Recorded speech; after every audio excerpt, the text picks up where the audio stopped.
welcome to another segment of Home Truth Nigeria. Today, I want to run a topic called nationality and dating with Nigerian men. Now, what if I tell you that your nationality has a role in the amount of Nigerian men and African men who gets to contact and are willing to be with you? What if I tell you that a lot of the men who are making you feel so special has nothing special to you per se?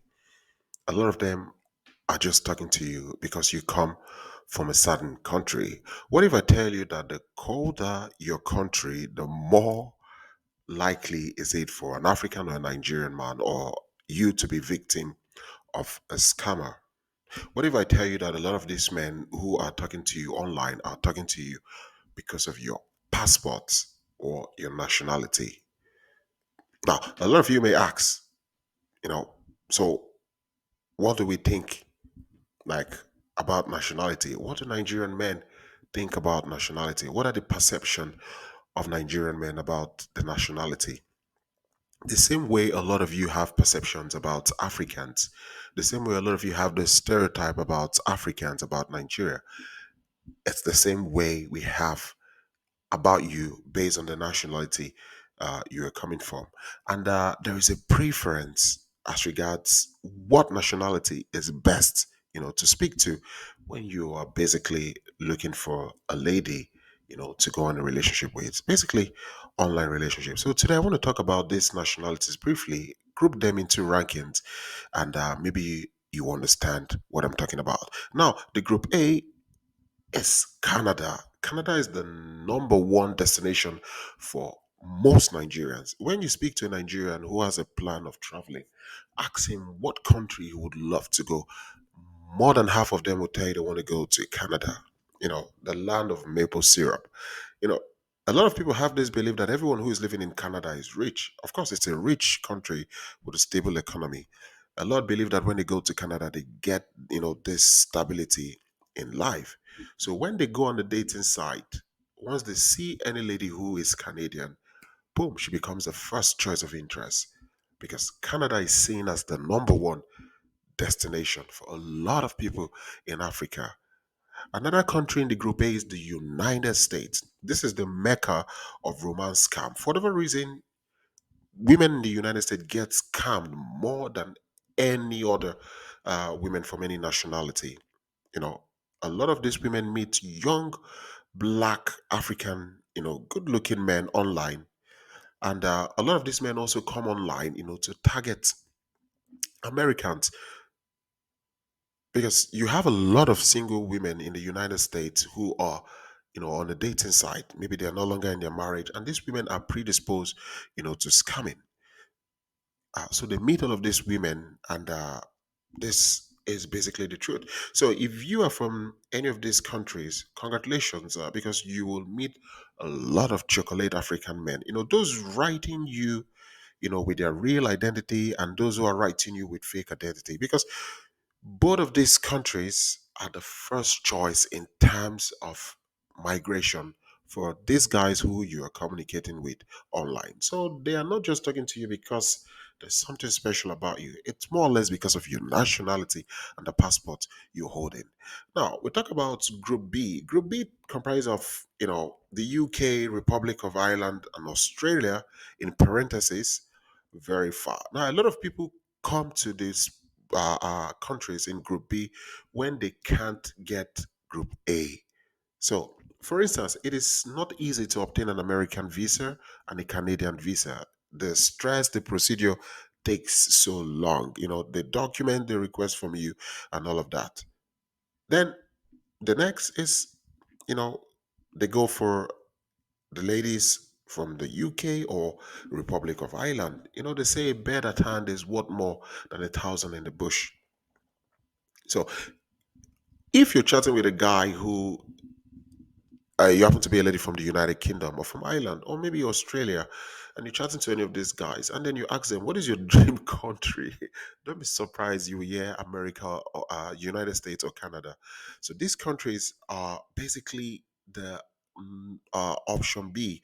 These men come for these women, especially when they can't get option A, which is the United States and Canada. So they settle for these women. And if you look at the statistics, you discover that women from the United States or from North America, they are more they get scammed more than women coming from this part of the world. Now, this brings me to option C or the group C. Now, these are countries that are in Europe, but they are not. These are countries that don't basically speak English, like Germany. We'll talk about the Scandinavian countries, France, and all other countries within Europe that don't speak English. Now, a lot of these women don't easily get scammed because of the language barrier. So you discover that you rarely see women from this part of the world getting scammed because of the language barrier. What basically happens is that these women from this part of the world, those that can speak English, they find their way one way or the other to Africa, to meet men they've been in contact with on Facebook, on Instagram, and what have you. But it's very difficult to meet them to scam them. I mean, you can't scam somebody who doesn't understand your language. So it's very difficult for these guys to come online to search for them. So that's why I said they're Group C. And then last but not the least, you have the Group D or the option D, and this comprises of countries within the Southeast Asia and the Caribbean. Now, these women from this part of the world are option D. Very simple. The truth is that they are seldom contacted. Like it is assumed that women from this part of the world don't have money. They have nothing to give. They have no money to give, and a lot of the countries are not considered rich. So it's like, I don't need to write you, but here's the truth a lot of you don't know. When you see a Nigerian man with women from Southeast Asia or Asia, they look beautiful together. You rarely see a Nigerian man with an older woman from Southeast Asia. Just do your survey, you'll find out. Our men, when they meet these women, they treat them as they would treat an African or a Nigerian woman. They become the provider, they become the protector. They are not with them from money because it is assumed that the women from this part of the world don't have money. They're not with them for passports because the truth is that Nigeria as a nation is way, way developed and has a stronger economy than a lot of these countries in Southeast Asia. They marry them because they actually love these women and they want to be with them. And when you meet Nigerians with the ladies from this part of the world, you would never or rarely see an older woman or a lady with kids, children. You will rarely see a lady who is spending money from this part of the world funding a Nigerian guy. These men are totally with them for love. And everything they present to this lady is real. Nothing is fake. If you check the status of these men who are ending up with these ladies from Southeast Asia, they are either professionals, excelling well in their businesses. A lot of them are working and earning a decent living. But here's the thing on the contrast, if you look at the Western world, you see the past and the future, trying to connect. You see women who are getting married to men 25 years younger than them.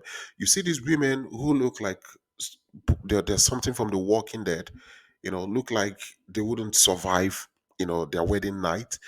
You check on these women, you see that they are always with these guys. And if you look, there is something that is consistent with these guys. They are always jobless, they're always broke, they have no money, no source of income, nothing.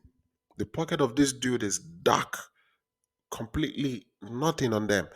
So what they do is that these guys that have nothing, they would come and look for these women in these countries I grouped as option A. If they don't get any from option A, they would drop to option B. They look for these women because it is assumed that these women are richer and can sponsor them because they basically have nothing, nothing to show for it. And a lot of you may think like, oh, you're speaking to this young African man, it is God answering your prayer, or Mother Nature is finally giving you sign you found love. Uh, I wouldn't conclude because that's totally no. I'm sorry to say you're not special as you may think. That dude understands that if he meets a lady from any of these countries, option A or B, he has a chance of having this lady bankroll him, and if possible, he could be going to this country and also getting the benefit of living in your country. Now, a lot of you would ask, where are the decent Nigerian guys? You know, where are the decent ones? This is a question I get a lot of times. Some of you write me your emails and like, okay, politely, how do I meet a decent Nigerian man? The truth is that they're decent ones. But here's the thing. The decent ones, when they're coming into your country, they're either coming for studies. A lot of them are coming for to make masters, to make their PhD, postdoc, or maybe some of them have a research position. You know, education is very important in Nigeria, so it's a big thing for us in Nigeria. And every Nigerian wants to get educated, go to school. So a lot of them are coming into your country through this route, the decent ones. Or a lot of them are basically working in your country. Some are working as doctors, lawyers, nurses, or one profession. And guess what? Under these conditions, they do not need a woman older than them. And that's the fact. And guess who they end up with when they come to your country in this condition? They end up with a young Western lady from your country. These younger Western women understand good things. They always go for the younger, educated, and professionals, Nigerian men that are succeeding. Check most Nigerian men in your country who are doing well and okay for themselves. And then find who their partners are. You will discover that it's a lady who is most times, if not always, younger. You know, either it's a white Western lady, a black Western lady, or an African lady who's living there. You rarely would see them with a lady who is older, because the older women are left for the guys who are online that are broke, or they're looking for ways, to use these older women, to get into the country. You will find a very strong correlation with these guys who are coming to ask you for a relationship online with unemployment or not having any source of income. That's what they basically come for you. It's a question of quid pro quo. I scratch your back, you scratch my back. It is not a question of survival of the fittest. It's the question of survival of the hungriest. In fact, it's hunger game. That's basically what is happening. Now, why is it so? A lot of you may ask. Now, when a Nigerian man is balanced in life, that's basically when he's doing well in whatever career or profession he has chosen. The last thing he would do is to go for a woman who is older than him, or a woman who has kids, children. If he's coming for a woman with kids, if you watch his profile, you discover that he's himself is a father. But if he's single, and doesn't have a child before, never been married, and is coming for a woman with kids, I'm not talking of a child, I'm talking about children, then you have to be very skeptical, like very, very skeptical, because that is a desperate man who is looking for a way out of survival. And that's the truth.